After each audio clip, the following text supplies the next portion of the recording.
Yes. Hi, good afternoon, everyone. Welcome back to the class of BC&R, and we are doing chapter 2 right now, which is sentence types, active, passive, and indirect speech. I hope you're doing very well. All of you are doing well. Uh, how was last class? Were all the concepts clear to you? Whatever was taught, everything was clear. If there is any doubt, you can ask me. And if everything was clear to you, you can still tell me that everything was good and everything was clear. I don't know how many of you would have gone back and actually gone through your study material and practiced, or maybe just gone through the concepts once again. But my suggestion is that please do that. The chapter 2 has a lot of concepts, like, small concepts, but they are essential, to reach to the level of, to be able to write good writing skill. These things are essential. Okay. So you will have to go through all the concepts, and that is what, if everything is clear to you, that is when you will be able to, understand the concepts that I will be covering now, and then henceforth you will be able to do your writing skills perfectly. Okay, so let's start with today's class. Towards the end of the last class, we did sentence types, right? And I told you the sentence types are of two types. One is based on function and one is based on structure, right? And after that, we again classify the sentences based on function into four more parts. And we again classify sentences based on structure into four types again, right? We are already done with sentence types based on function. Harshika, I will be taking up that's exactly what I said in the end, that I will be taking up the classification according to structure again. I just gave you a gist in the last class, but we'll be discussing it at length now. Yeah, so if you have any queries related to classification going to structure, so just wait for like another 5-10 minutes. We will be doing it again. But before that, prior to the structure concept, whatever we have done, I hope that is clear to you. And if it is clear, we will be doing one, a small review PPT. Once that is done, then I will start with the structure. I'll just share it.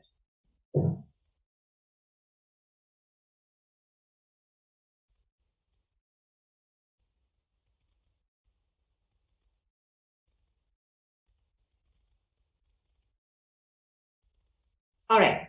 So there are a few sentences on your screen.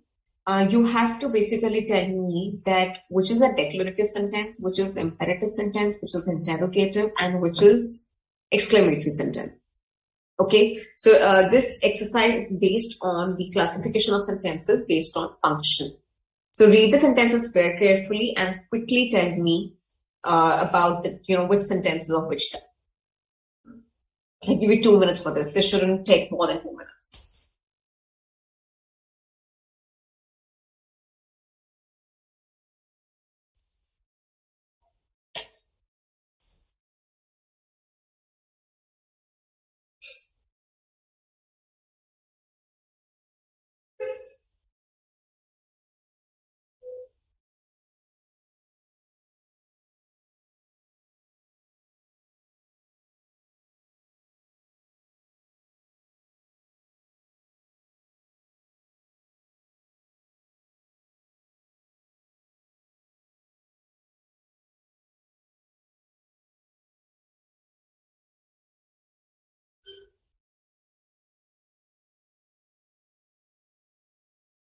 The first sentence is, will you wait for me?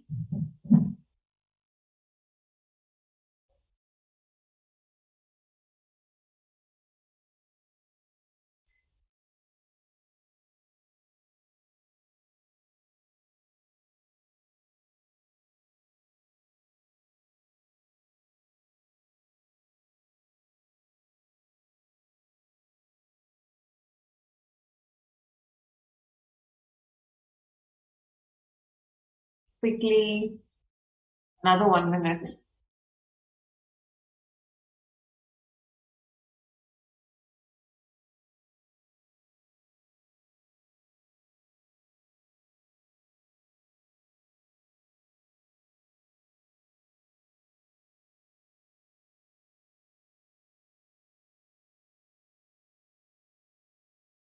I did not get your question. Are there instructions? Instructions for what?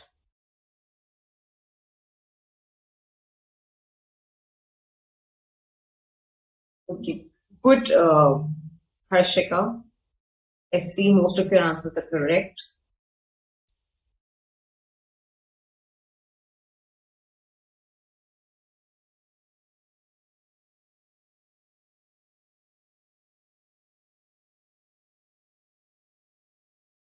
Okay, the first one is, will you wait to hear from me? This is a question, so this automatically this becomes interrogative sentence. Please leave your footwear outside. It's imperative. I'm so excited! Exclamatory. Where have you all been? Where have you been all this while? It's a question, so it's interrogative. We will not tolerate this. This is declarative because somebody is just declaring or maybe just giving a statement. My sister lives in Mexico. Declarative again. Do be a bit more careful. This is imperative. The ball rolled slowly into the goal. Declarative. I don't believe that you said that. That's exclamatory. All right. Okay. I hope this is clear. And if all your answers are correct, very well. If one or two are wrong, it's fine. But overall, I hope you've got the concept. Okay. So now types of sentences based on structure. Okay. Let's start with this. And listen to this very carefully, as this is actually going to help you while constructing the sentences. Construction of sentences is the most important thing when you're doing the writing skill. You need to know how to, put words together in a right way to express a complete meaning or express the right meaning, right? You should know where to use conjunctions, where to use coordinating conjunctions. You need to know where to use comma and how you bring together different clauses and phrases together in one sentence, right? Rather than, making small, simple sentences, how you can actually join few clauses together and make one sentence together, right? So this is why I say, and I always say this whenever I'm teaching this, this is very important. Okay, so now forget about the PPT slide and anything, just look at the screen now. Just stop doing whatever you're doing.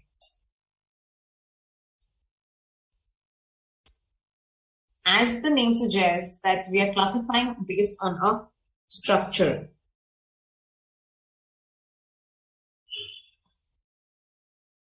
Okay, like I hope you understand what structure means. Structure is, how things come together. The first one is simple sentence. Now, a simple sentence has a simple one clause. It has simple one subject, one verb, one object, and nothing else. It's just one single main clause that expresses complete meaning. That expresses complete meaning. And it expresses one single thought.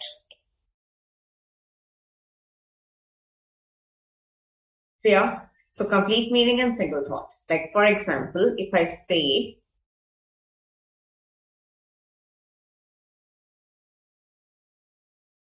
she completed her literature review. She completed her literature review.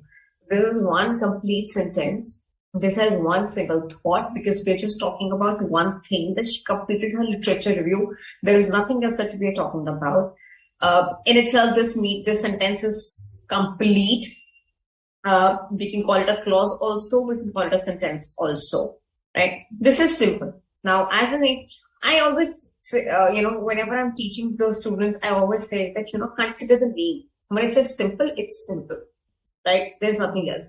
When you say interrogative is, when you're asking questions to somebody. So automatically the sentence that is asking question becomes interrogative. declarative. That means you are just declaring or saying something. So look at the name of the type or the kind that has always been decided for it. It has some meaning to it. So simple means simple. That means sentences which are simple, it becomes simple sentence. Clear? Yes? Yes, Shifa. If there's an exclamation mark, it becomes at the end of a question.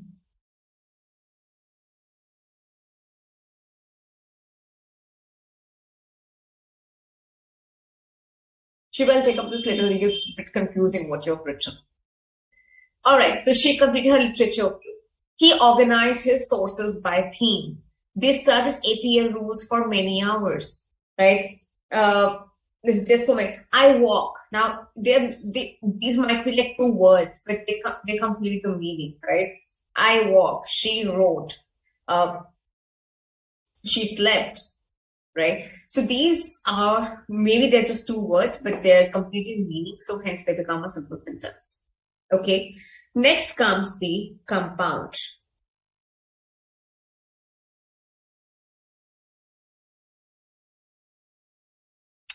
Compound sentences. Now, what do you understand by the word compound?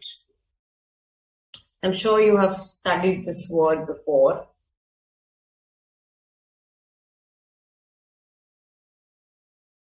Compound is when there is a mix of two things, two or more things, right? When two or more things are combined together. So as the name suggests, compound sentences contains at least two independent clauses. They are two independent clauses and they are combined by using comma or a semicolon. These are punctuation marks for those who do not know this. And then it comes coordinating conjunctions.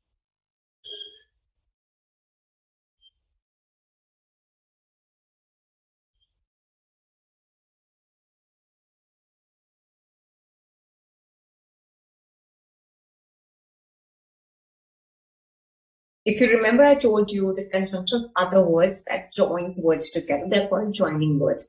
They join clauses together. They join phrases together. They join maybe two words together, right? So coordinating conjunctions are the conjunctions that coordinates between like two clauses. Like the example of coordinating conjunctions is basically for, and, the commonly used ones, but, or, so, yet. These are the commonly used coordinating conjunctions. Clear? Okay. Now, what do I mean by the two independent clauses that are connected by coordinating conjunctions?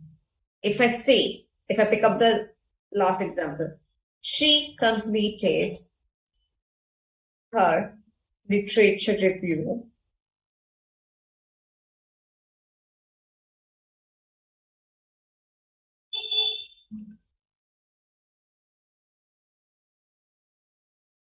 and she created her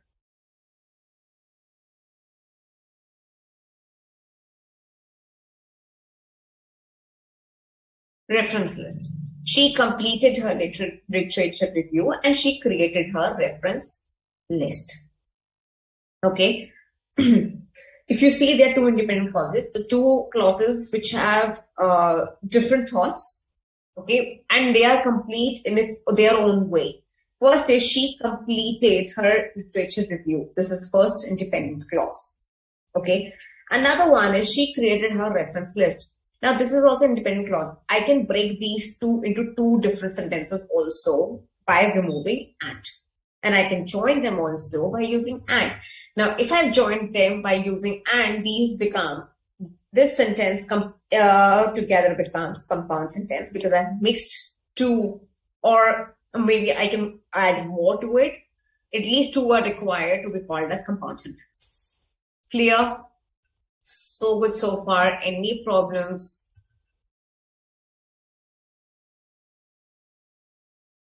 Yes, Jaspreet, obviously, simple sentence can be declarative. Simple sentence can be a question also. Simple sentence can be an imperative also.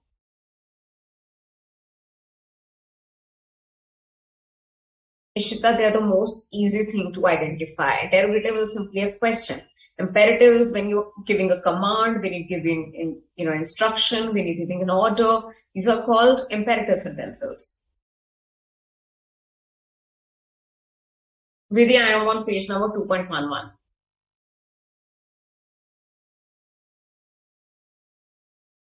Shiva, if you're asking me in terms of function, then this is an interrogative. But if you're asking me in terms of these structure, then this is a simple sentence.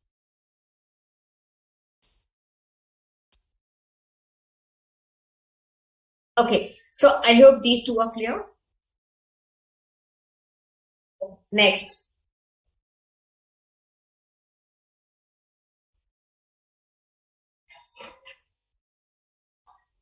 Now, the next comes the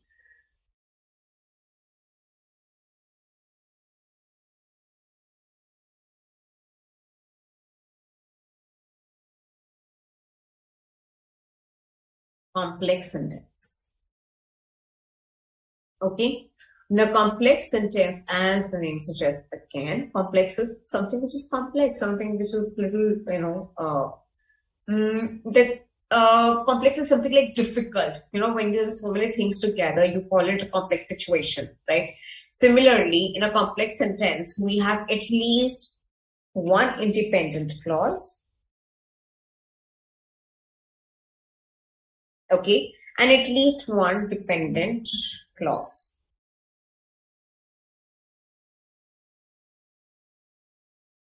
Okay, one dependent, at least one dependent. So it is actually a mix of independent and dependent clause together.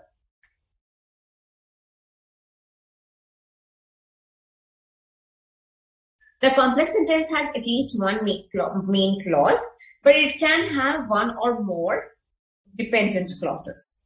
Clear? Right? And these words are basically, these clauses are connected by using subordinating conjunctions. Now, these lists are given on your page number 2.11 and 2.12. Please go through these conjunctions and memorize them. The words like where, wherever, as if, although, unless, because, since, these words actually connect dependent and independent clauses.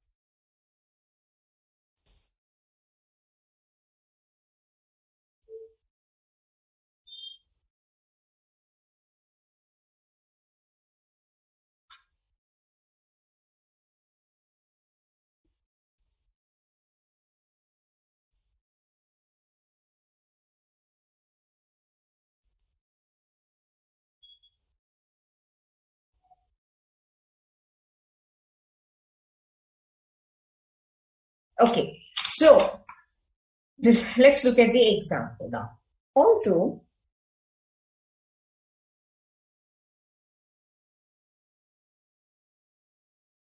she completed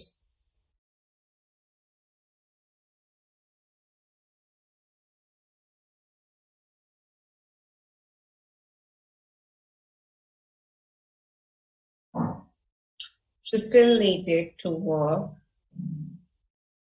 on her methods section. Okay, now this one now has one independent and one dependent clause.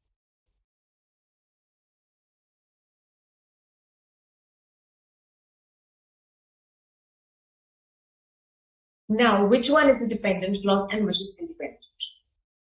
Can you identify in this sentence which is dependent and which is independent clause?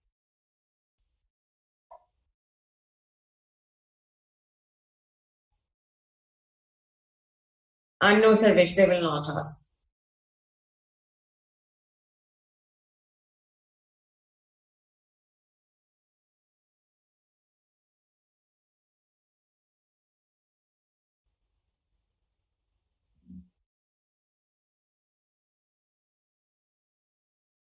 If compound sentence be a complex sentence, then why would we have two different types of sentences?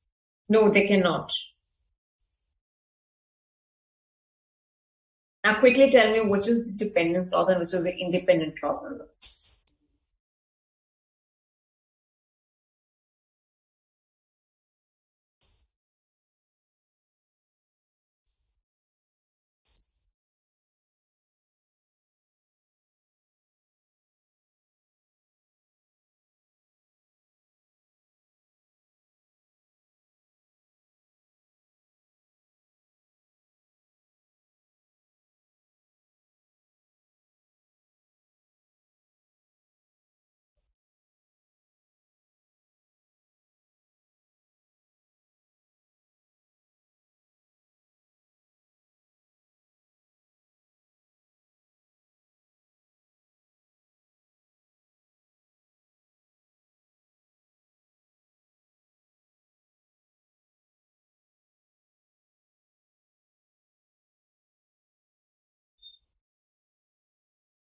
Yes, perfect.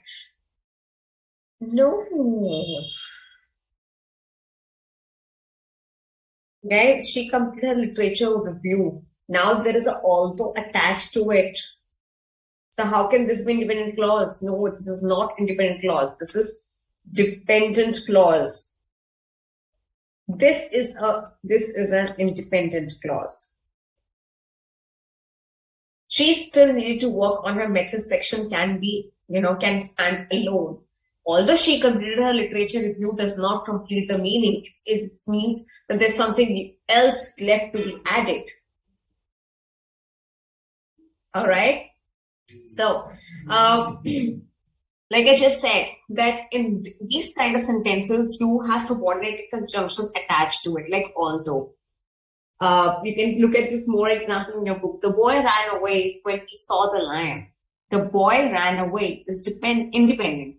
But when he saw the lion is the dependent clause because now there is when attached to it. Clear? Good, Harshita, you got it right. Rest, all of you. Mayur, you also got it right. Good. No, Sameer, I mean, I'm repeating this again and again. No, these things are going to be asked. But these things are important to understand in case you want to learn good writing skills, in case you want to do active and passive voice and direct speech. You will have questions from those topics. All right. Last comes the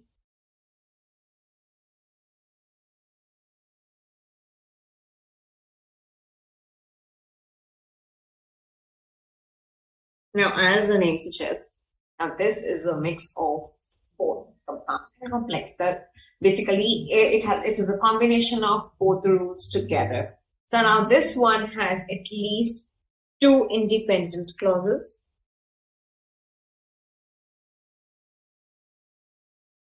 and at least one dependent clause.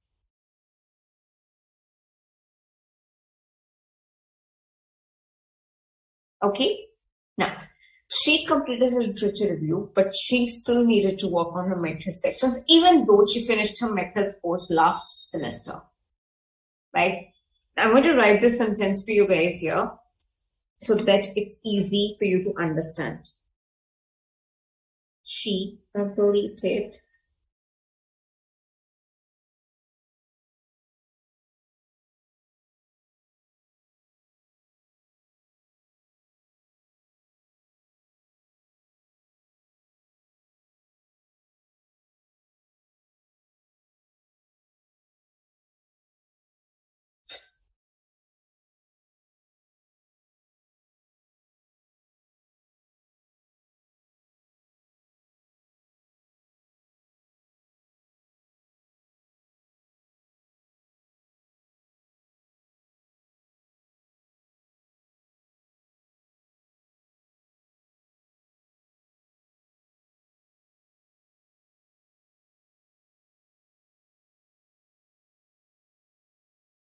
Now, if you see, this is a very long sentence. Of course, compound complex sentences are very long. So to be able to get the long sentences right grammatically and in terms of meaning, you need to know how to structure them according to their, if it's dependent, if it's independent clause. Otherwise, the meaning might get lost, or maybe the final meaning that you get out of the sentence is wrong or lost. So this is why we are doing this here. If you have a long sentence, then how you will structure it is. He completed a literature review. Now, in this thing, this is independent clause. She completed a literature review. Please note that there is no subordinating conjunction here along with the sentence. So this is complete. Then we have coordinating conjunction, and then she needs to work on her method section. Again, this is independent. Even though she finished her methods course last semester, it is dependent. Clear? Yes. So now compound complex has two independent clauses and at least one dependent clause. Clear? Any problems so far?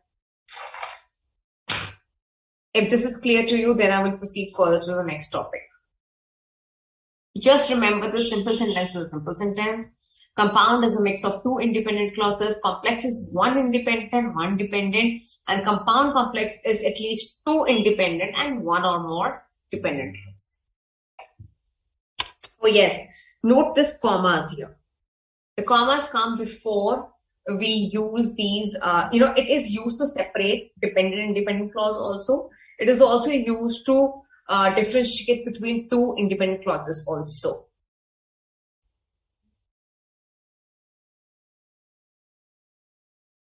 Okay, it is used in compound sentences. It is used in complex sentences also. It is used in compound complex also whenever you are differentiating between the dependent and independent clauses. Clear? Good, Chandan. Good, Sarthak. Samir. Very good.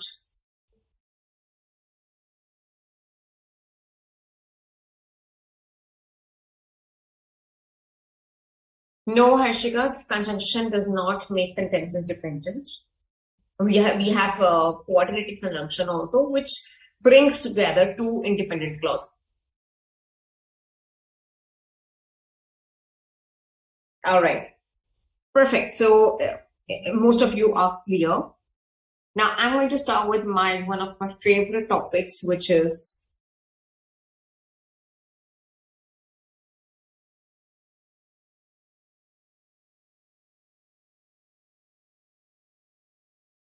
subject-verb agreement. Now, this topic is again a very important topic. It does not matter what you do, but whenever you are writing or whenever you're speaking English, this is something that comes into play the most. Okay, and most of the people get this thing wrong, and this is why their English is wrong. Right. So this has few rules. This is a very simple topic. It has few rules that you need to know how to use them. And if you know that rules, you will never get your, sentences wrong.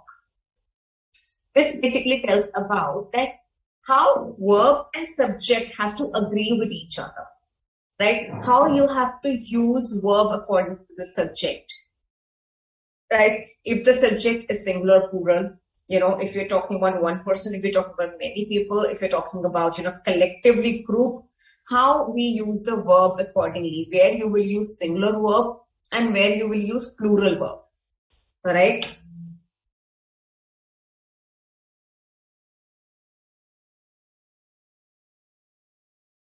Clear? Okay, this is very easy. Let's start with the first one. And singular, plural, yes. And if you're talking about one person or many people, so verbs basically change its form according to the subject, right? Now, one basic rule which again most of people get wrong is using the verb in a simple form, simple in the base form. Like for example, I'm talking about it. There is one girl who eats.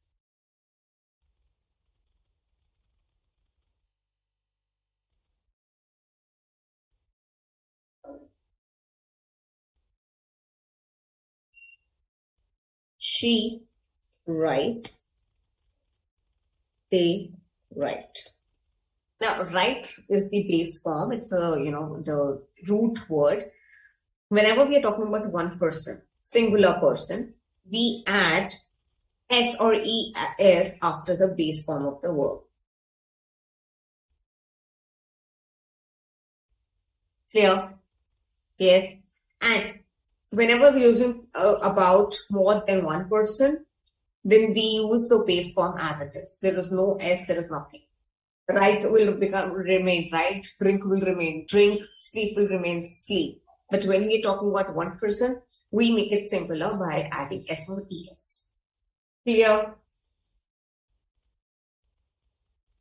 Any problems with this? This is the most common mistakes that everybody makes. So make sure that you don't make this mistake anymore. When we're talking about, of course, singular person, we use is, has. Okay. When we're talking about more people, we use are or have wherever required. Right? Does is for singular person. Do is for plural people. Okay. Singular, plural. Besides this, was, were. Okay, so these are the verbs that we use according to the number of the subject.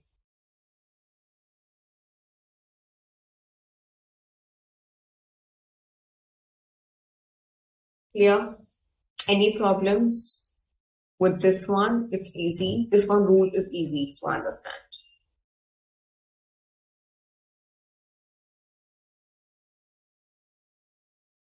Okay, if I give you example here.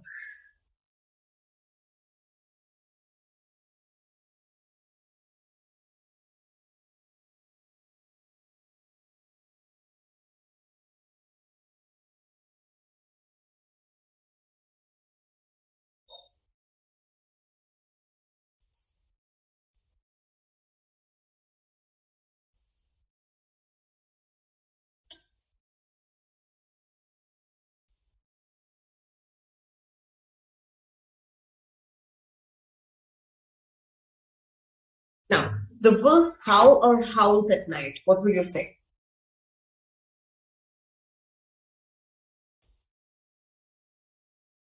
What will you choose?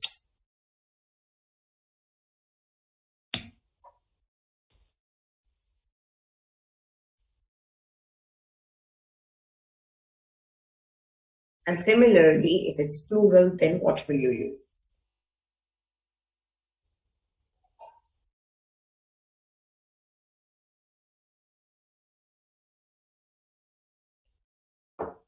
What will you use?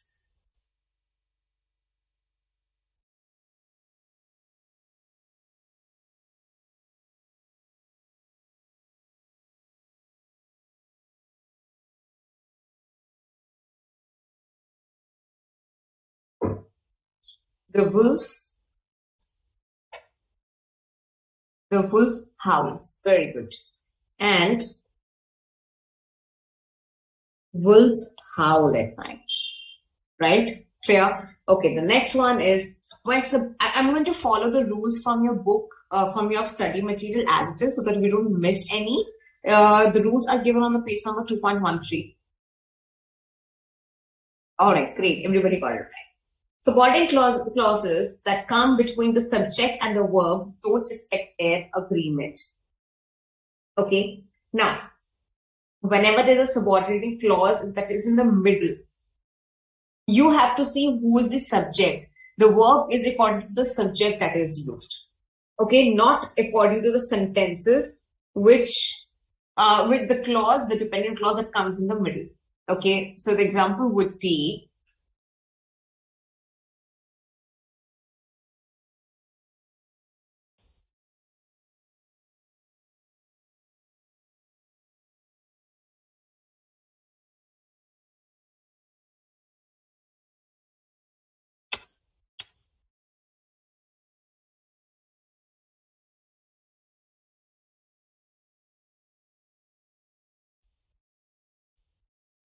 like it's given, the dog who is chewing on my jeans is usually very good. Now, in this example, we are focusing on the dog, not what he does. Our subject is the dog here.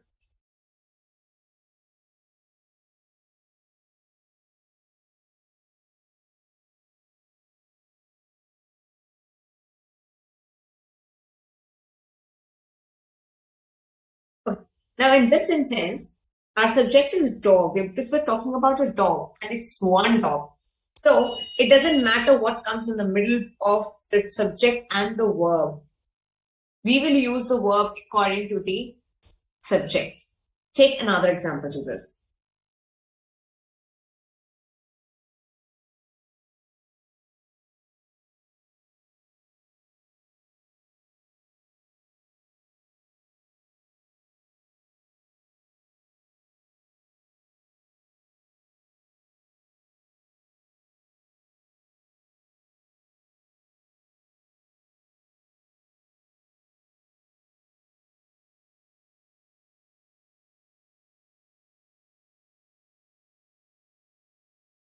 The quest that was planned last year was undertaken this year. Now here again, we are talking about the quest, not what is written in the middle. So which is why we will use the singular. Clear? So all you have to do is you have to look at the subject or look at about whom are we talking. Next is prepositional phrase. Okay, and the prepositional phrase also that comes between the subject and verb, it doesn't affect the agreement. For example, the boy at the door is my brother. The boy at the door. Now, prepositional phrase comes between the verb and the subject. So it doesn't agree, it doesn't affect the agreement. The boy at the door is my brother. Now the boy is a subject here, is a verb here. Now this is a prepositional phrase, but it has no effect. Okay, we will choose the verb according to the subject and nothing else. Next comes, when a sentence starts with there or here, the subject will always be placed after the verb. Some needs to be taken to identify each. Some care needs to be taken care to identify each part correctly. Now, if I say,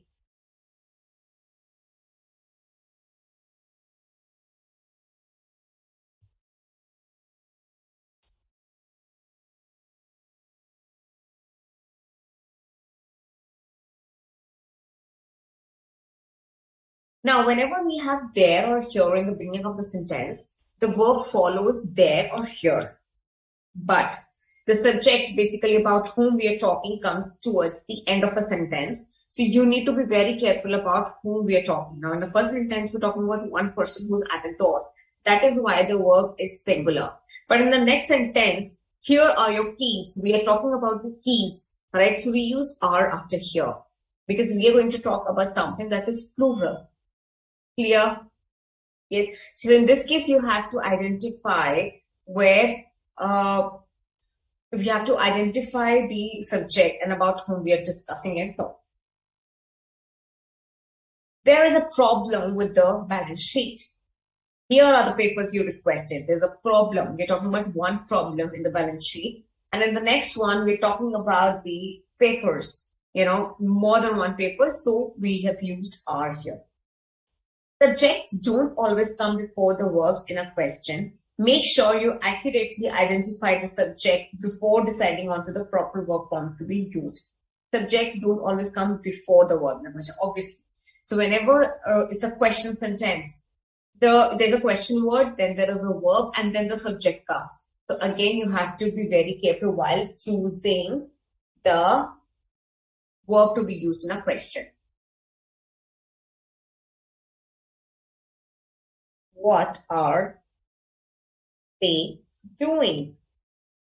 What is he doing? Now, here is a question word and verb always come after that. Okay. Here, these are the infinite verbs because this doesn't change the form. The subject is they and he here. What are they doing? What is he doing? So we choose the verb equal to the subject in a question sentence. If two subjects are joined by and, they typically require a plural verb form. Whenever there are two subjects, we're talking about two things, and then they're joined by and, we use a plural verb. Okay, the cat and the dog are fighting. Okay, the brother and the sister are fighting. The brother and sister are enjoying. Ria, along with her friend, Ria and her friend are enjoying the party. Okay, so when we're talking about two different subjects, we use the plural verb.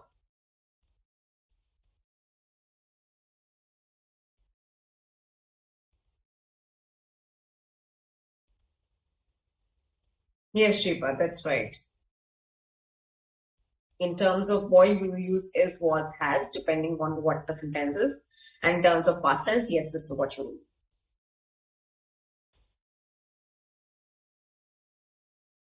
The captain and the coach of the team.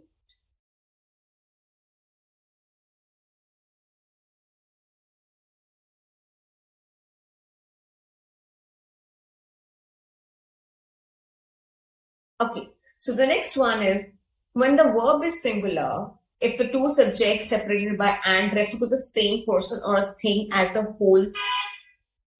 Now, in this case, one rule that I've told you is when we are talking about two things that is joined by and, we're talking about two different things, but it's joined together.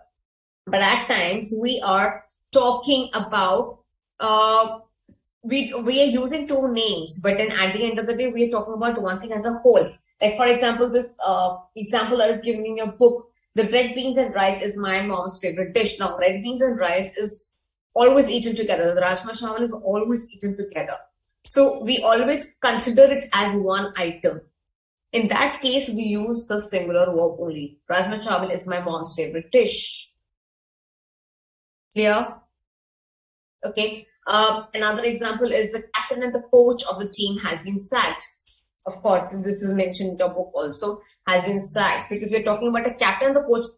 The captain and the coach of the team is the one person. Okay, they are not two different persons. Breaking and entering is against the law. When we are talking about two things, compound nouns together, breaking and entering is against the law.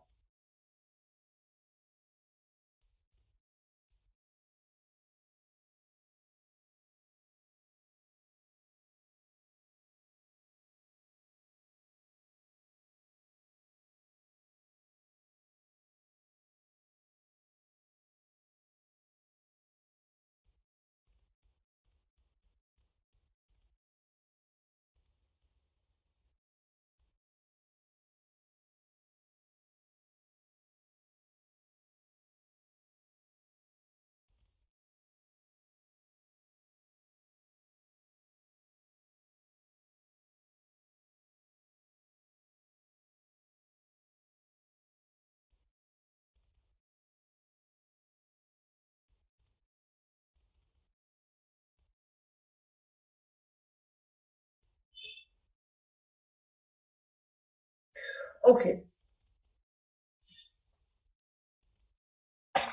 Next rule is, if one of the words is each and every and no, each, every, and no comes before the subject, the verb is singular.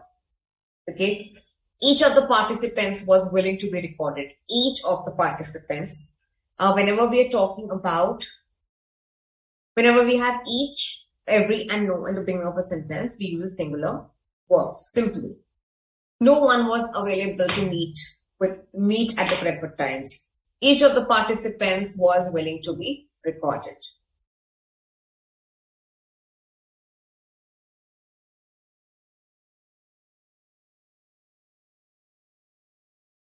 Every person was given souvenir at the party. Okay, every person was. Now, there might be many people in the party, but when we using every and the person, we use with every we use singular verb.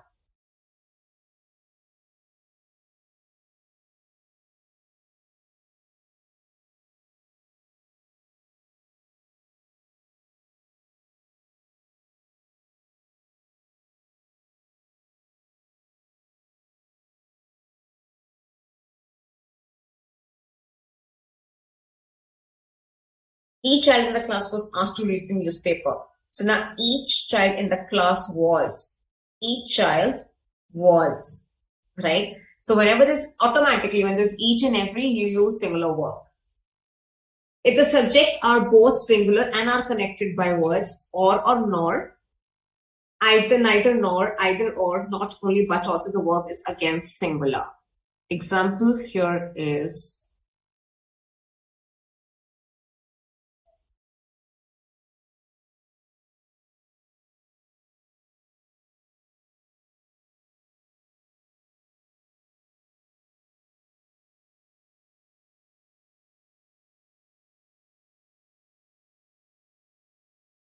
neither one was willing to participate instead of neither.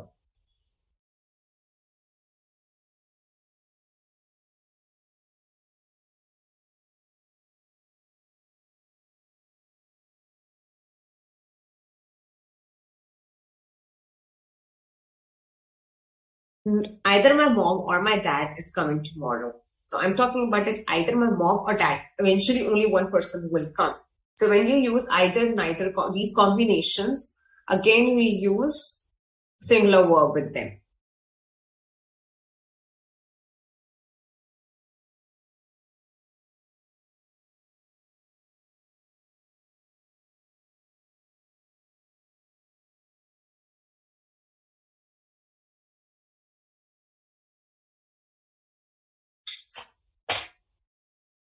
Are we clear till here? Because I think we've covered about like more than 10 rules. The page number is 2.14.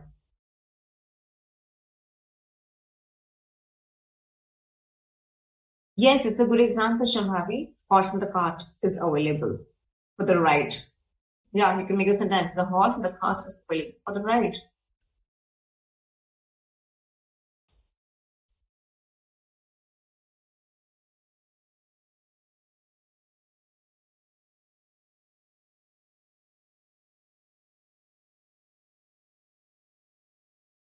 Is there any problem? Ask me now. Otherwise, I'll proceed.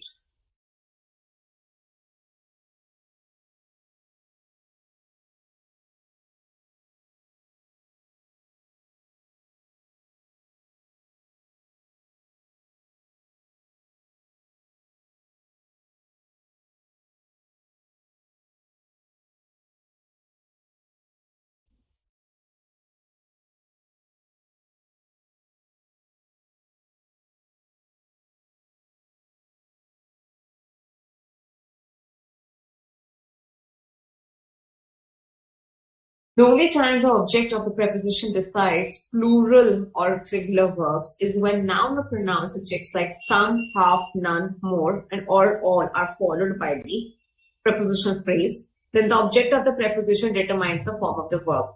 Now, so whenever there is a prepositional phrase and the verb follows after that, and before the preposition phrase, we have words like all, some, half, none. None of them were interested.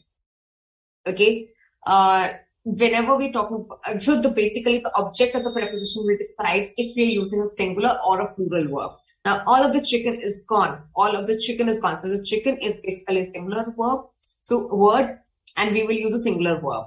All of the chickens are gone. That means when we are talking about plural word, then the verb will be plural. Some of the books were missing. Right? All of the cookies were eaten. Clear? So whenever there is some, half, none, more, all, and followed by a objective preposition, the objective preposition will decide a preposition phrase. The object in the end will decide if it is going to be singular or it's going to be plural. The singular verb form is usually reserved for the units of measurements of distance, period of time, sum of money, or quantity.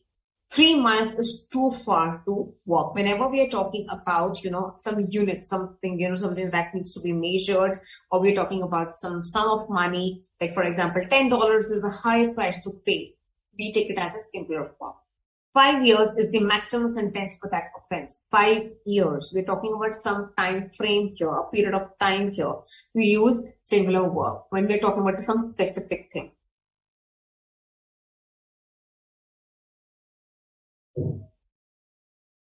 2 spoons of sugar is fine with me, right? So I'm talking about some quantity of sugar. If the subjects were both plural and are connected by the words or nor, neither or, this I've already told you the verb is plural. If the subjects are plural. In the 9th rule we did, if the subjects are both singular and are connected by or nor, then we use singular verb. But in case both the subjects are plural, then we use the plural form of the verb. Not only dogs, but also the cats are available at the shelters, right? Neither Ria nor Sia is available. So whenever we're talking about plural subjects, we use plural. Whenever we're talking about singular subjects, singular. I mean, at the end of the day, it is about the subject. You have to see about whom you are talking and how many people we are talking here. Last 2-3 rules left, which is if one is a single. Now, in case we are using either and or, okay? And in this case, one subject is singular, which is like either.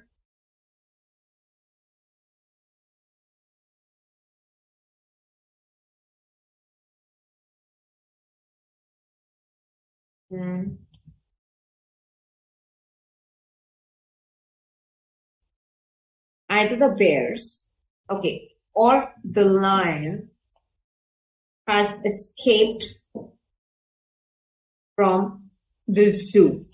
Now, look at the sentence. We are using either and or here. We have one subject which is plural and we have one subject which is singular. Whichever is closest to the verb, we will choose the verb accordingly. Now, lion comes in the end, so we have used has here. Had it been either the lion or the bears have escaped from the zoo. Now, bears come in the end, which is closest to the verb. So, verb will be according to the subject here, which is the closest to it. In case of 2 different types of subjects, which is one singular and one plural. So, whichever is nearest to the verb will be chosen accordingly. Indefinite pronouns.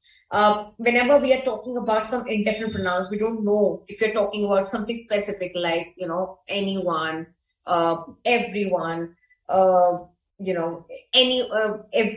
everybody. So whenever we're using words like these and we're talking about indefinite things, we don't know about whom we're talking. Specifically, someone, somebody, anyone, anybody, we use similar verbs. Is everyone interested to go for ice cream? If you're asking question and indefinite, you're not specifically asking somebody, but you're asking somebody overall. So you use singular. Everyone is selfish. Okay. Again, you're not talking about somebody specific. You're talking in general. Indefinite pronouns has been used here. You use only singular verb here.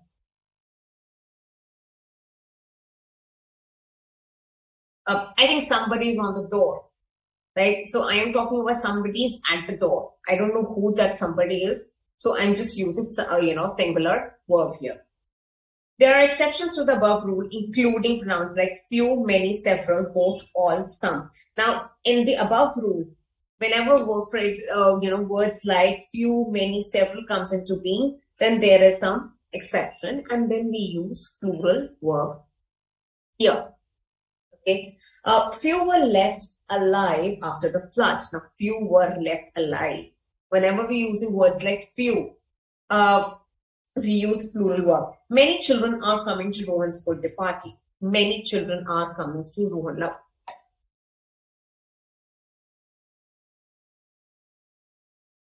okay, many children. Now, again, in this case, of course, we are using the word children. So, automatically, we use the plural verb here.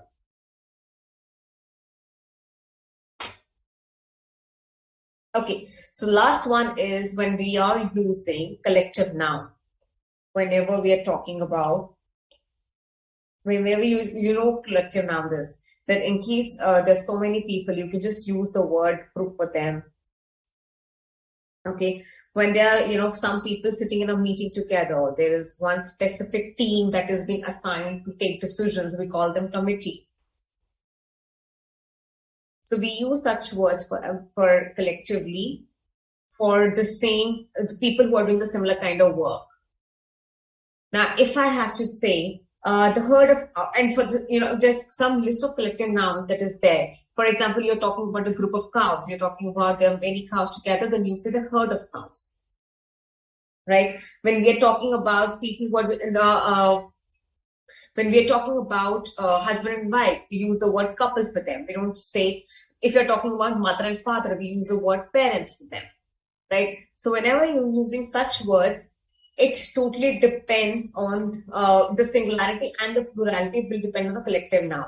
Now, it can be singular also, it can be plural also. Now, if I say the herd of cows is stampeding, herd of cows, of course, I'm talking about many cows, but I'm considering them as one group. I'm calling them as one herd, so I'm using the is word for it. The couple are separating this wheat. Now, in this case, when I'm using the word couple, like I just said, it depends on the word that I'm using, and then we choose the singular and plural accordingly. Right? For a couple, we use are because we're talking about two people here. The club is meeting today. The club, now there is one club and it has members in it, but instead of talking about members, I am talking about the club collectively, like one club. So the club's meeting is today. Right, I'm talking about, members are part of the club. So automatically when I use the word club, I'm talking about the members here. Right, so one club, one singular verb. All right, so this was about the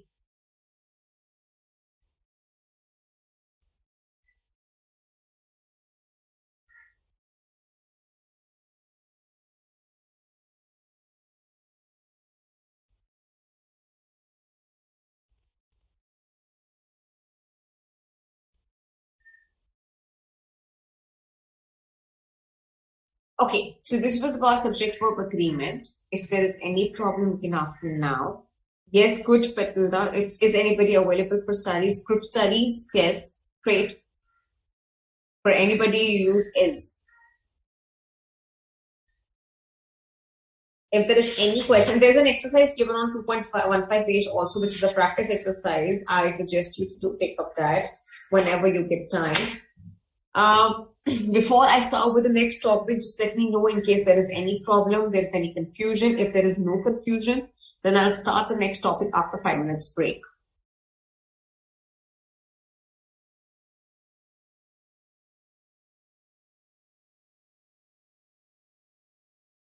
To learn about this topic, you can only get it perfect after practice. You have to practice to get this thing right, so that you remember all the rules and then you can just, get everything right. But that's a one-time effort. Once you get all the rules correctly, then you will not make any mistake. Ever, whenever you're writing. Any problem, is everything clear to you? You can ask the questions in case you want. Otherwise, we'll take 5 minutes break and then we'll come back and then start again. We will be starting with tenses once we come back, and after that, I will be starting with active passive, which is the important topic for your exams point of view.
Um,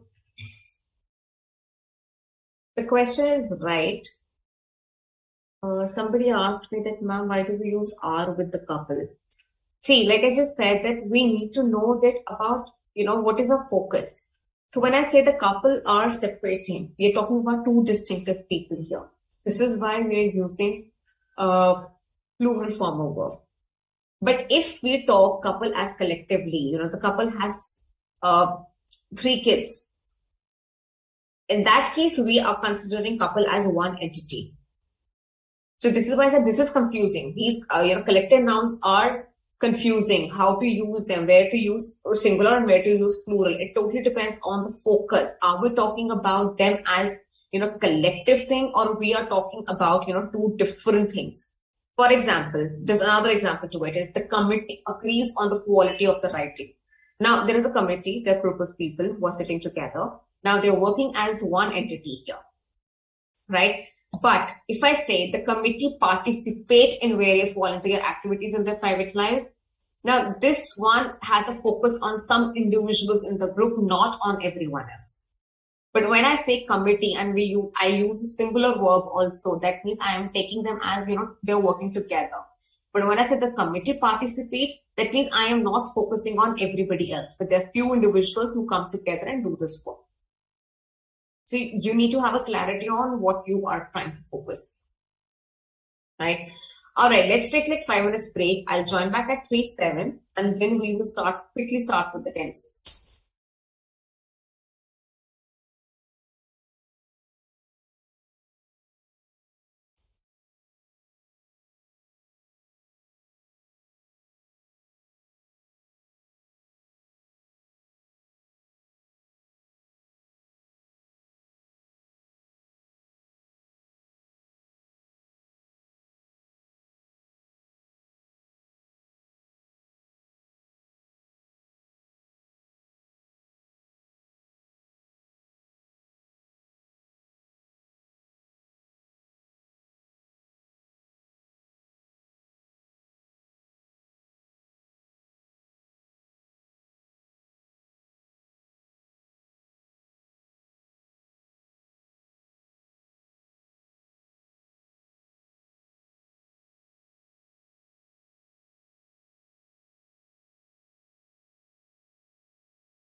Okay. Pragati, I'm glad that you've asked this question. Probably this thing was left to be explained. So Pragati's question is that, ma'am, is it a correct sentence to say one of this mechanics has a set of jumper cable? Now, whenever we use one of, and we are talking about, one of my friends, one of my books, one of my, one of my crayon, pencils, whatever. Whenever we're talking about one thing, we use a singular verb. Okay? One of my books is lost. I'm talking about one book out of the books that I have, one book is lost. Right? So whenever these kind of sentences are there, you use singular verb. I'm glad that you have asked. I think that is not there also. And this is one of the common mistakes that everybody makes. Clear? Are you clear? All right, let's start with tenses now. Again, tenses is another favorite topic where most of the people get it wrong again. Half of the times we are confused with where to use which tense. Now, what are tenses and what is a tense basically? So tense is basically a form taken by a verb to indicate time or continuous or completeness of an action. Verb changes the forms according to the tense. Now, and the tense basically indicates the time or if the action has been completed or if the action is still continued, whatever the case is. The tenses basically decide that. Now, was the action or is the action taking place? Is the action is over or will the action take place? Or we are talking about something which is a habit and something, a routine that we are talking about. Everything is being expressed by the correct usage of a tense. If you do not know how to use tenses, then how will you construct a sentence? Right? Tense is a main part, main backbone of us, any sentence or any language. You have tenses in every language. Whether you are studying French, you're studying Spanish, or whether you are studying Hindi or any Indian regional language, tenses are always there because that's, again, like I just said, backbone of the grammar. So we'll start with, as you all know, that we have first main three tenses. I'm going to share my screen.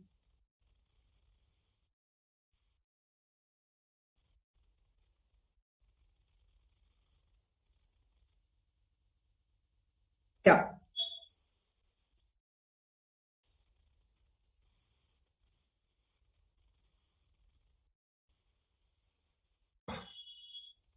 So your mic is on.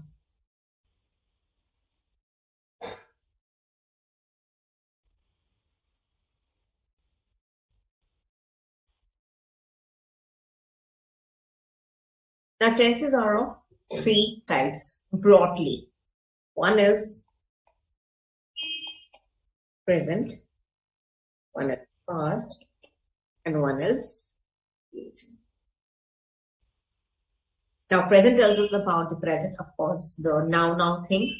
Past tells us about something that is already over, that is in the past. Future, as the name suggests, something that is going to happen and has not happened yet. So broadly, these are the three things that we know. The basic example would be, I eat, I ate, or I will eat. Clear? So eat is the first form of the verb. Verbs have three forms of verbs. Please take out the list of verbs and just read about it. What are the three forms of the verbs? I will be mostly using this in the active passive voice and in the tenses. Okay. I'll just show you what three forms of verbs are.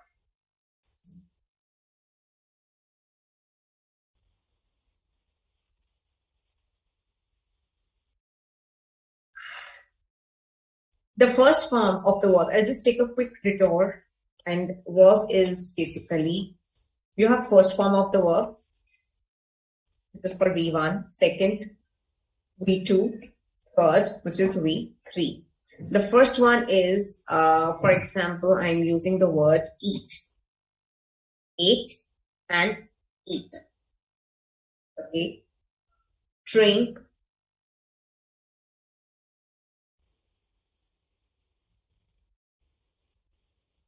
drank, drunk. Am I clear?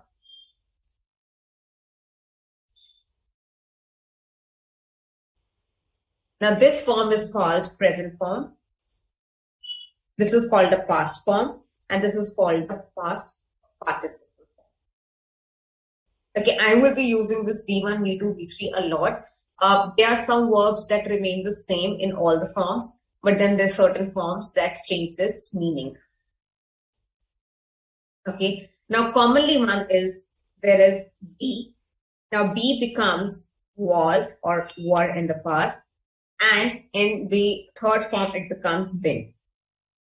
Am I clear? And in the present form we use be as, is, am, are. Okay, we have words like begin. Begin becomes began and begun.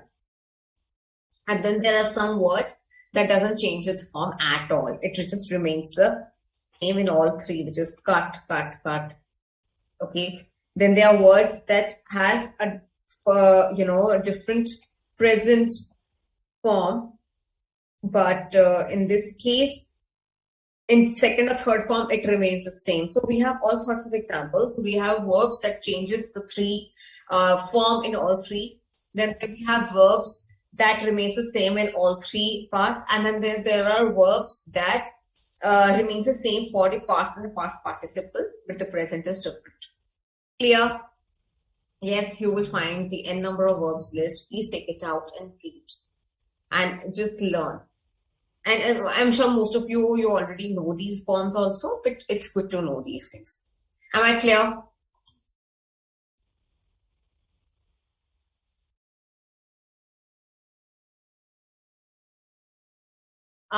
Sir?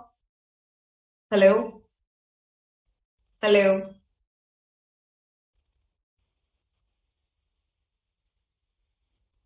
Hello?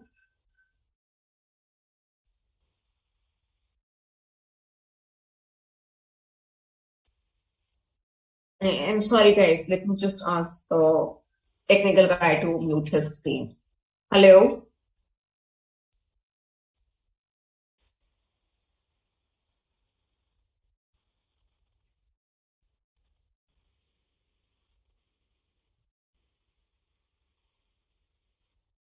Okay, perfect. Now I've muted.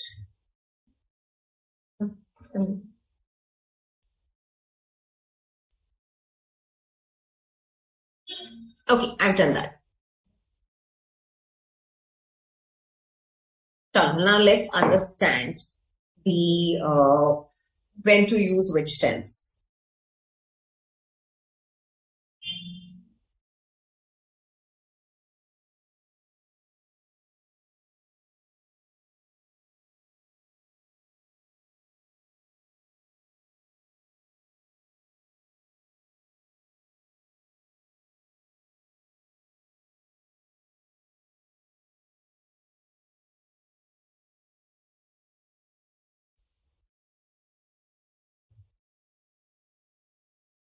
Let's start with the past tense.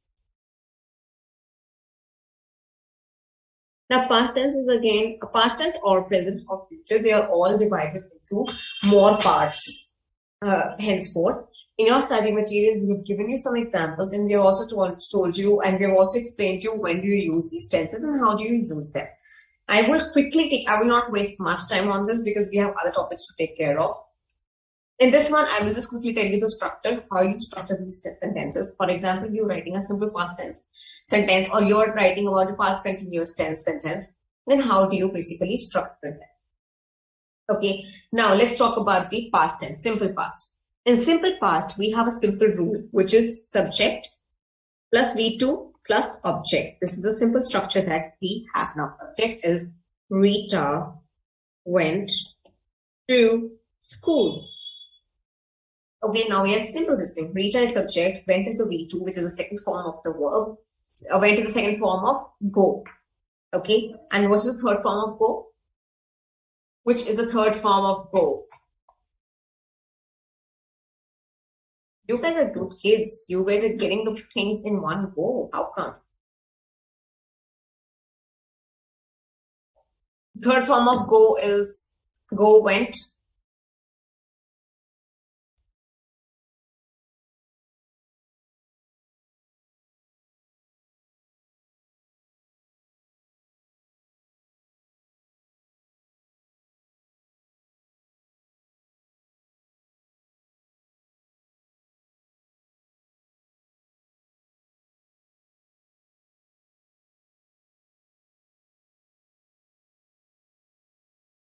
Go, went, gone.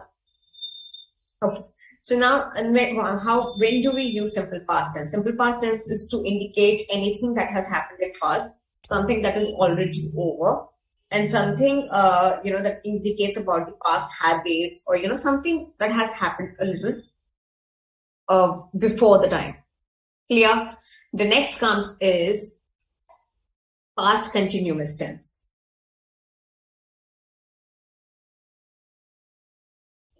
Now, past continuous tense basically tells us about, we talk about some action that was uncompleted in the past, or we talk about something that this persistence habit, like something that is continuing from the past. For example, I was eating pudding. Now I'm talking about without telling you when the action was completed, if it was completed or not. I'm talking about an action that was that took some time to got over, and something that was going on in the past. Now, when I talk about the structure, sentence structure, we have subject. Then we have to add was or were depending on the singular or the plural verb. Then we have be1 plus ing. This is used together: eating, drinking, going, swimming, sleeping. So this is the verbs that you use, and then you have object. In this case, we have pudding. Clear? The next we come is, we talk about is past perfect. Everything is explained in your study material, everything. I am also teaching you from your study material only. I'm not teaching you anything which is not there. So you can actually go back and read your study material. And past perfect is used to indicate a completed action of the past that happened before another event took place. So when I'm using past perfect, then I'm basically talking about something that happened before another event took place. He had taken the token, or I had brushed my teeth.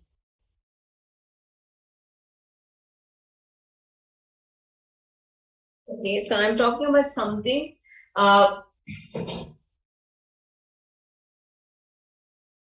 something that happened before another action took place. Okay, in this case, our sentence structure is subject, then we use simply had because it's past tense. So has, have becomes had, and then we talk about V3. With had or has and have also, we use third form of the verb. Okay, she has broken the vase, or I had brushed my teeth. Brushed is basically brushed. So this is the third form. I'll give you another example, not to pick so that you don't get confused.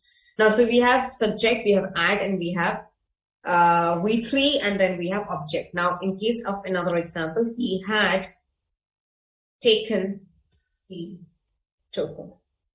Okay, had remains the same, then we use the third form of take, and then subject object remains. Last comes the past perfect continuous. Now, past perfect continuous will be the mix of both of these tenses. Okay, to indicate an action in the past that began before a certain point in the past and continued up till that time. Like, something that happened that started in the past and that continued up till until that time. So it's something that just kept on continuing almost till the time you have spoken the sentence. I had been eating the chocolate. Okay, he had been standing in the rain whole time. He had been standing in the rain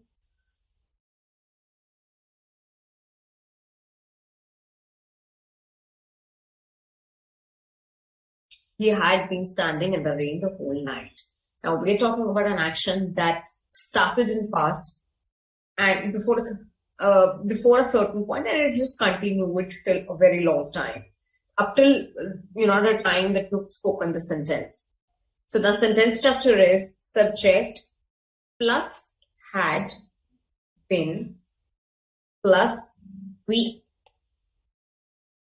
Now, like I just said, this is the combination of perfect and continuous. So had is used, of course. Then we have a third form of be, okay, which is going to be used for everyone. Then we have a base form of verb with ing, and then we have object.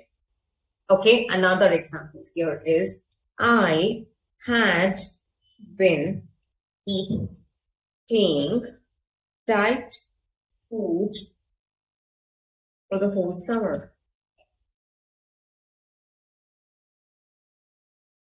So I'm be talking about the action that took place.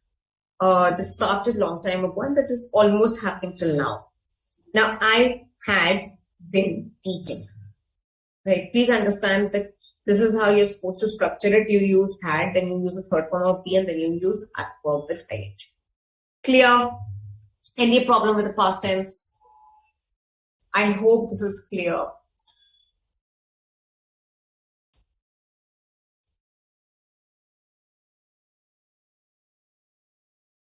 I hope past tense is clear to you. Then we'll quickly start with the present tense.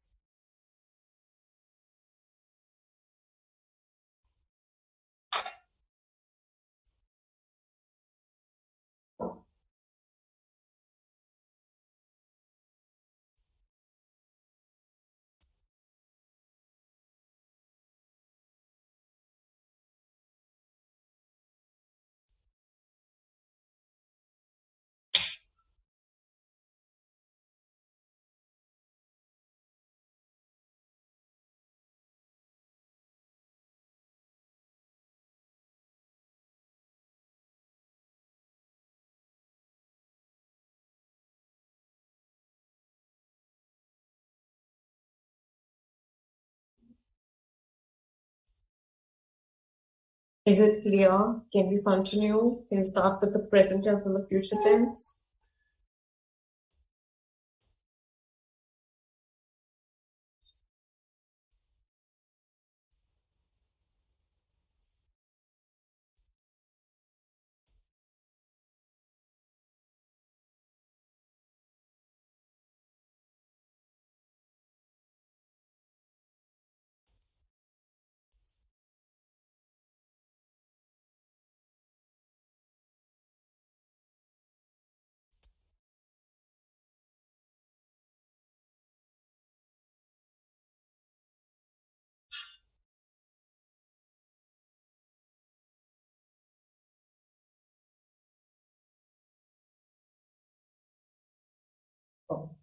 Now, present tense. Again, we have the simple present tense here. Now, simple being simple, it talks about, habits, general truths, universal truths, scientific things, something that happens every day. Like, for example, I brush my teeth. Now, this is a habit. You do this every day. So whenever we talk about something that happens every day, we use simple present. Whenever we're talking about some, some scientific truth or some universal truth, we use something that doesn't change every day. We use simple present tense. Now, in simple present tense, the sentence structure is quite easy. For example, we have Rita goes to the school. Okay, now we have subject. Then we have base form with S or ES, depending on the, and without this also, depending on the singular and plural subject, whatever I told you in the first subject and verb agreement. This will be applicable here. If you're talking about this singular subject, you use ES. If you're talking about plural, children go to school. Okay, if you're using plural. Next comes the present continuous. Okay, present continuous is Rita is going to school. Now, Rita is going to school. That means the action is taking place right now as we speak. Or To indicate temporary action which may not be happening at the time of speaking. I'm talking about some, temporary action that may not happen at the time of speaking, but it was just for a short while, right? So Rita is going to school. Now the sentence structure would be subject plus is, am, are, depending on your, depending on the singular or plurality of the subject. Now, is for the singular, are is for the plural, and am is when you're using I as the subject. Then you have V1 plus ing and plus object. This one is easy. Okay. Children are going to school. Next comes the present perfect. Now, in terms of present perfect, we have, for example, I'll give you an example first and then I'll start with the explanation part. I have read the book. Rita has gone to school. Okay. Now, in this case, we use subject plus has or have, depending on the singularity and plurality. Has is used with singular item subjects and have is used with the plural subjects. Then we have the third form of the verb, which is gone, and read remains like, read, read, read. Read is, the spellings remain the same, and this is how you read it. Read, read, and read is the third form. And followed by the object. Am I clear? Yes. Now, present perfect is used when you're talking about an action, past action, which is not defined by the time of occurrence, to indicate an action which started in the past and has continued up till now. Now, when you talk about an action that started in the past, but it continued till now, right? Or it's just finished. Okay. And something that, doesn't have a time frame. You don't know when exactly this happened. Yeah. All right. Next is present perfect continuous.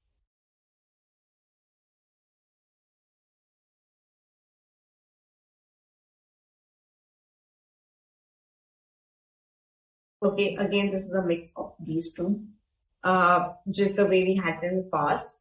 Now, present perfect continuous is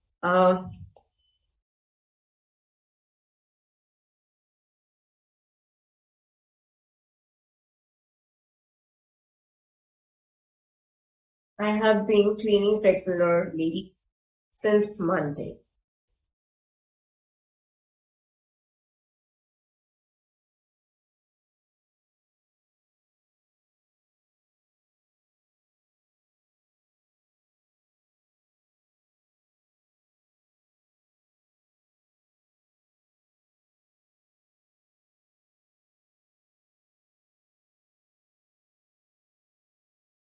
I have been cleaning regularly since Monday. Now, in this case, we use present perfect when continuous, when to indicate an action. To indicate an action which started at some point in the past and may or may not be complete. Now, we indicate an action that started in the past, some point in the past, and it may or may not be completed. We don't know if it is complete or not, but it started in the past. It might be in continuity also. I have been cleaning regularly since Monday. Now, we know when the action started, but we don't know when it was over. Maybe it is still being continued. She has been using the writing, now something that she's been doing for several months and everything. When it comes to sentence structures, we have has plus have, okay, plus been plus V1 plus ing and then the object. Am I clear? Yes. Are we clear with the present tense? Any confusion?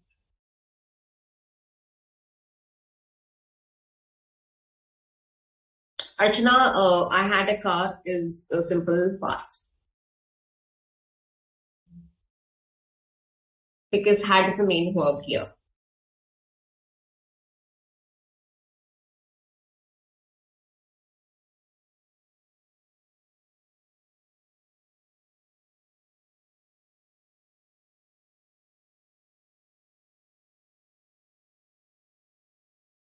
quickly.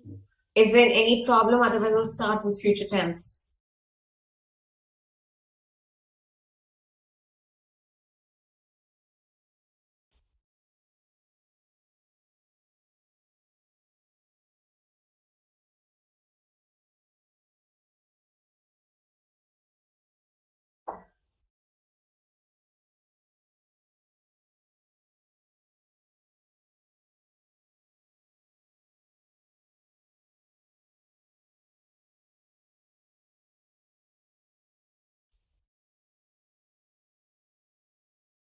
Okay. Now, future tense is used for the events that has not taken place but will take place in the future. Okay. Now, in terms of simple future, which is again simple, something that will take place in future or in the coming time. So the sentence structure is very easy. It says, my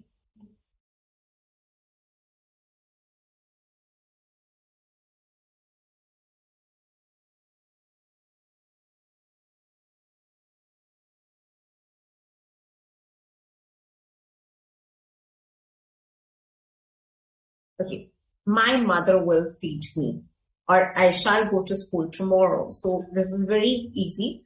It just tells us it's something that's going to take place. The sentence structure is subject plus will or shall plus first form of the verb and then the object. Okay. Yeah. Next comes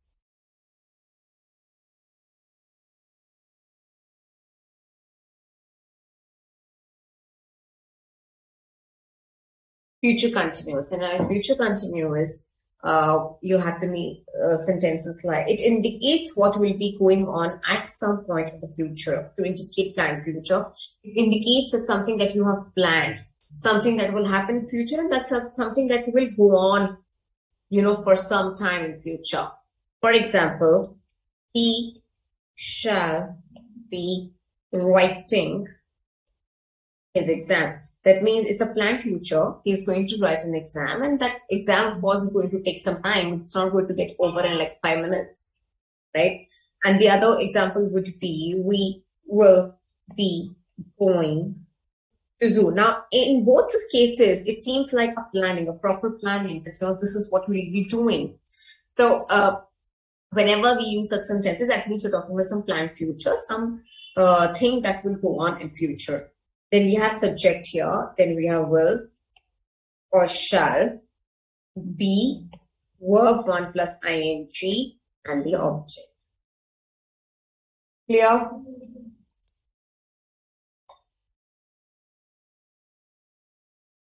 Shiva, it will be, I had been using a car since 2003.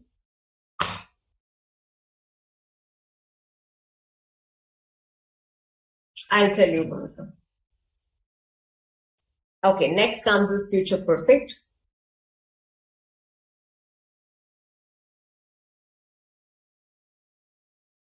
Now we use future perfect to indicate an action that will be complete before another event takes place. So we talk about an event that should get over in future only before another thing takes place. Now, for example, I shall have started writing by that time. We will have reached Goa by then. That means before the another thing starts, this action will get over in future. We will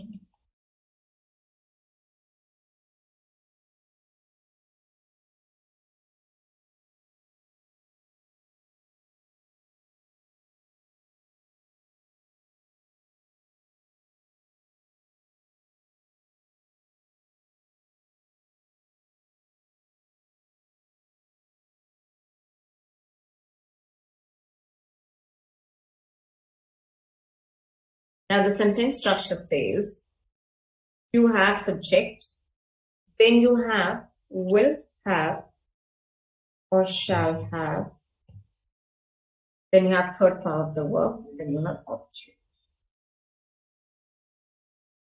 Am I clear? Yes?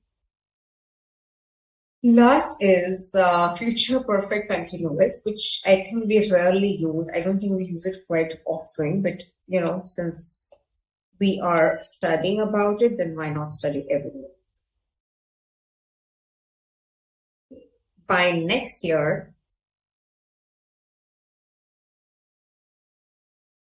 we will be graduating. By next year, we will be graduating. Now, this kind of tense actually tells us about action that will happen for some time, will not be complete yet at a certain point of time. Now, we're talking about an action that will be complete, that will happen in some time, but it won't be complete, or yet there will be certain point of time that it would require to complete. Like, they shall be serving food in the slum area tomorrow. Right? So this is an action that will take place in future, but will not be complete yet at a certain point of time. It will just take some time to get over and pass over. Clear? The rule will be, the sentence structure rule will be subject plus will have been. This remains for common for everyone. Then there is V1 plus ing, and then there is going to be noun. Clear? Any problem so far? If there is any problem, you can ask me now. Otherwise, I'll start with active passive.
Hello?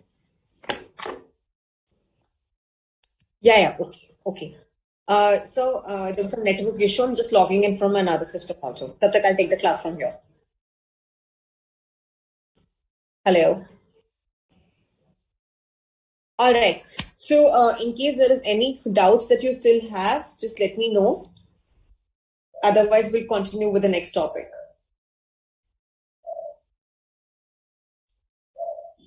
I hope I'm audible and visible to everyone.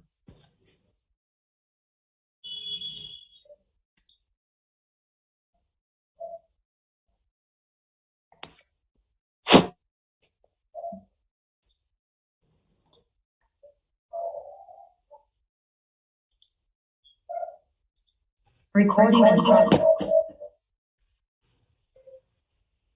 Okay.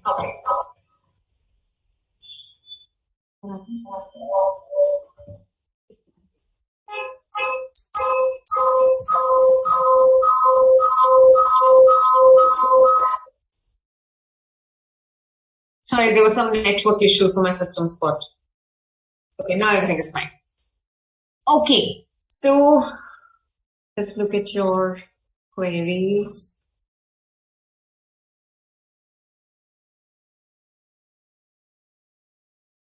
The black screen was because of my network issue. Now it's fine.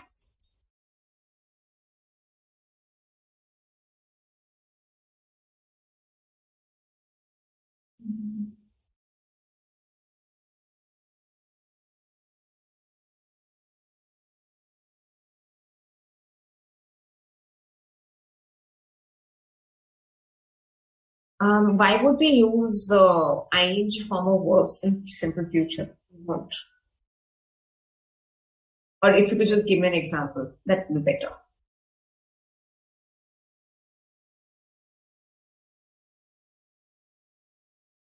All right. Will and shall.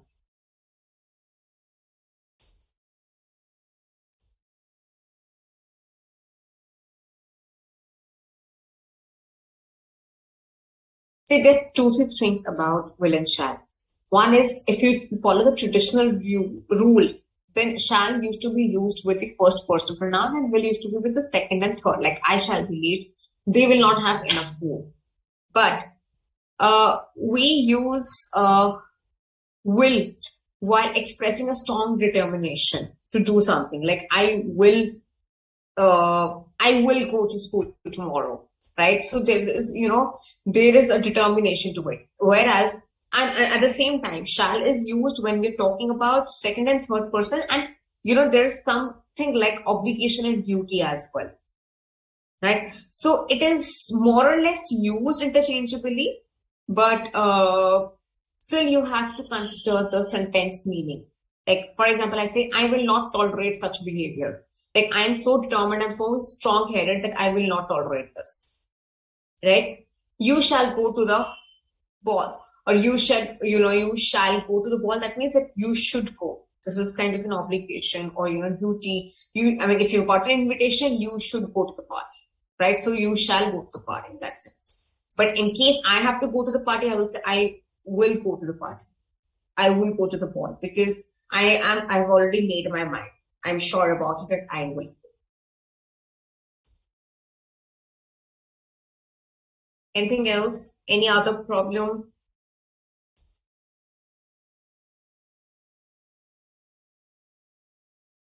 Do you want me to start active passive today, or do you want me to start a little, tomorrow in the tomorrow's class?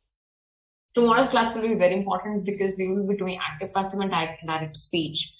Both are important from your exams point of view.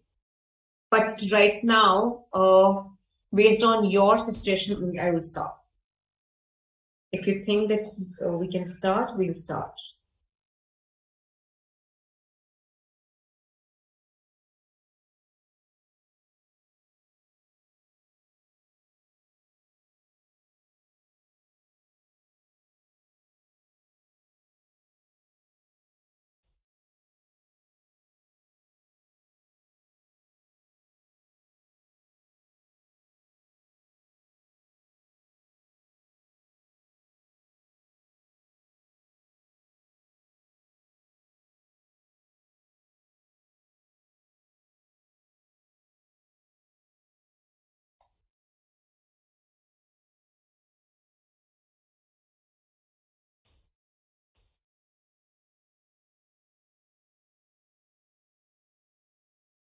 Yes, like somebody just said, I will become a CEO one day. Yes, so there's a determination that you want to become a CA. You are sure about it. So yes, you will use will, not shall here.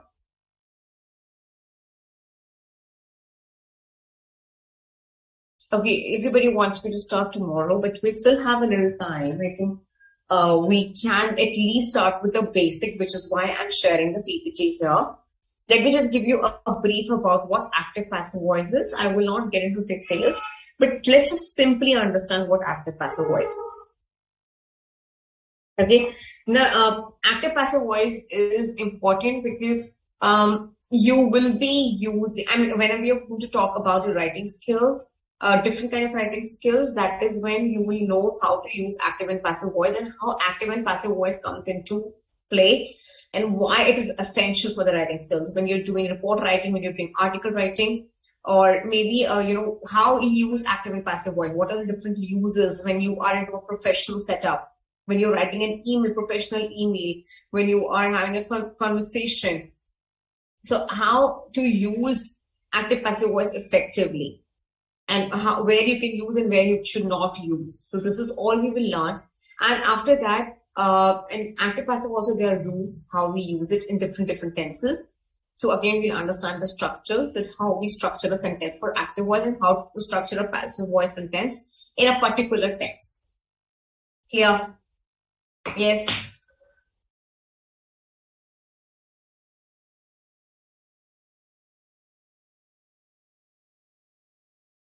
I know you all are saying that we should do it tomorrow, but it's fine. We still have 5-7 minutes. Let's just do it. Let me give you a brief about it. Now, voice in a grammar form, it actually indicates a relationship between the participants in a narrated event, or subject, object, and the event itself. So basically, it builds a relationship between between the participant in a narrated event and the event itself. Between subject and object of a sentence to be, more clear and more, straight about it. It builds a connection, okay, which is of course linked through a verb. The link that is developed between the subject and object is because of the verb that we have understood till now. I hope so. Okay. Now, what is active voice? Look at this sentence. Tom kicked a ball. Now, Tom kicked a ball. Here we have a subject, we have action being taken place, and then we have object here.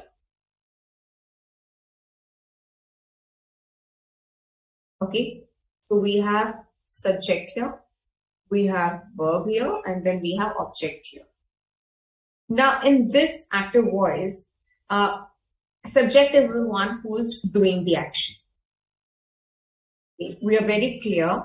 The one who is doing the action is the subject in a sentence. Right? And kicked is a verb here. But look at the another sentence which says the ball was kicked by Tom. Here, the object who is bearing the effect of verb is the subject here. And this one who's doer of the action comes in the end, it becomes the agent here. Okay? And the verbs and the use of verb and the construction of the verb changes. The ball was kicked by Tom. Now here our focus is the ball, not the Tom. In the first sentence, our focus was Tom. Tom kicked the ball. Now subject is a doer of the action. So whenever the doer, the one who's performing the action is a subject, that is the active voice. Okay. But if our subject is the, a thing that is bearing the effect of the, action being taken place, that becomes the passive voice. Now, the focus in both is, in active voice, we are very clear about who did the action and what was the action and who got the effect of the action. But in passive voice, our focus is who was affected by the action, what was the action that had taken place, and who did this action. Right? So the placement of the words changes. The focus changes. From the focus, from the one who's performing the action, the focus is shifted to what effect or what exactly happened. Clear? What happened to what? Then this is the difference between active and passive voice. They both have same sentences, but the way of saying is different. The way you are expressing both the sentences is different. The focus is different. And in the first one, I'm only concerned about what Tom did. Right? But in the second sentence, I'm concerned with what happened to them. Clear? Yes, this is the basic difference between active and passive voice. Okay. Now, active voice is when the subject of the sentence is doing the action. The doer of the action is followed by the verb. Now, you have first the doer of the action that is followed by the verb. That comes first and then verb comes. The receiver of the action is preceded by the verb. right? The receiver of the action comes after that. The meaning is clear and direct. In active voice is used whenever you want to have a clear conversation that this is what happened, this is the effect, these are the things that has happened. You use active voice. It is always recommended to use active voice when you're writing an email or when you're having a conversation so that there is no confusion that is created, right? Now, passive voice is when you're talking about the action is done on and upon is a subject here, right? The focus is different.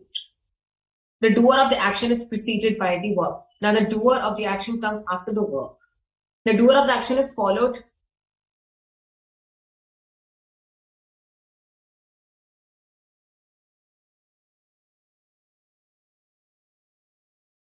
No, there is receiver. The receiver of the action is preceded by the verb. The doer of the action is followed by the verb. Okay? And the meaning is confusing and indirect. Clear? This was the basic about active and passive voice. I will not get into the structures right now because that is quite a long discussion. We can do it tomorrow. So we still have 5 minutes left. In case you have any problems with the topics that has been discussed today and that has been covered today, please ask me now. In case you have any queries from the last lecture also, you can ask me now. And if everything is clear to you, please mention that everything is clear. And if you enjoyed the class, please mention that.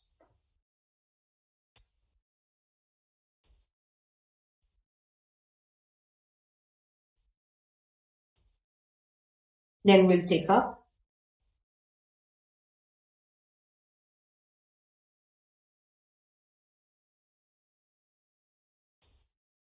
Quick, I'm waiting.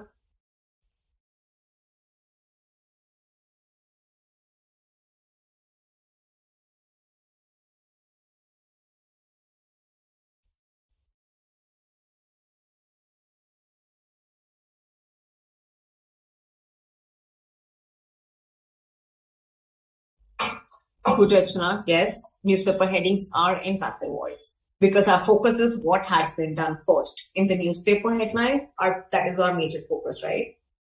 That what has happened. Rather than who did it, person would like to talk about what happened. Yes, Mayur, we'll start tomorrow. I know it's tiring to understand study so many topics. Great, great. I'm glad that you enjoyed sessions. I hope you are also filling up the forms, feedback forms. That is important.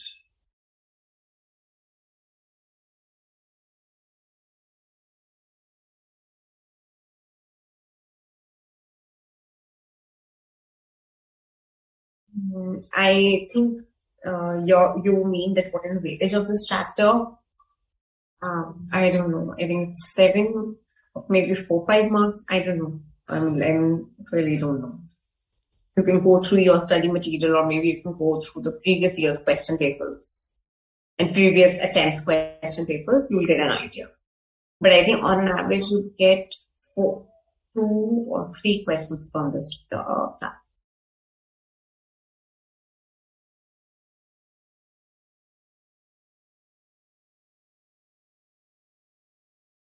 Sridhar, don't get into it because you'll get confused. We hardly use future perfect continuous in our daily conversations. So don't get into it. This will only confuse you.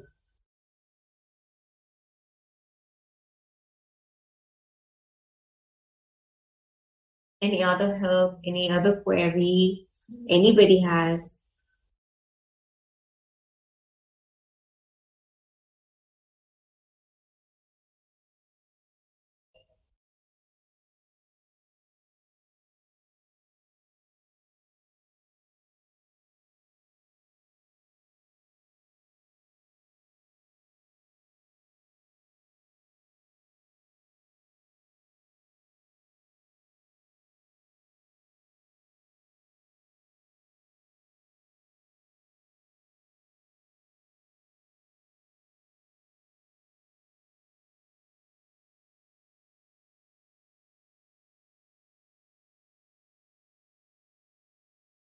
It's the same, Dipanshi.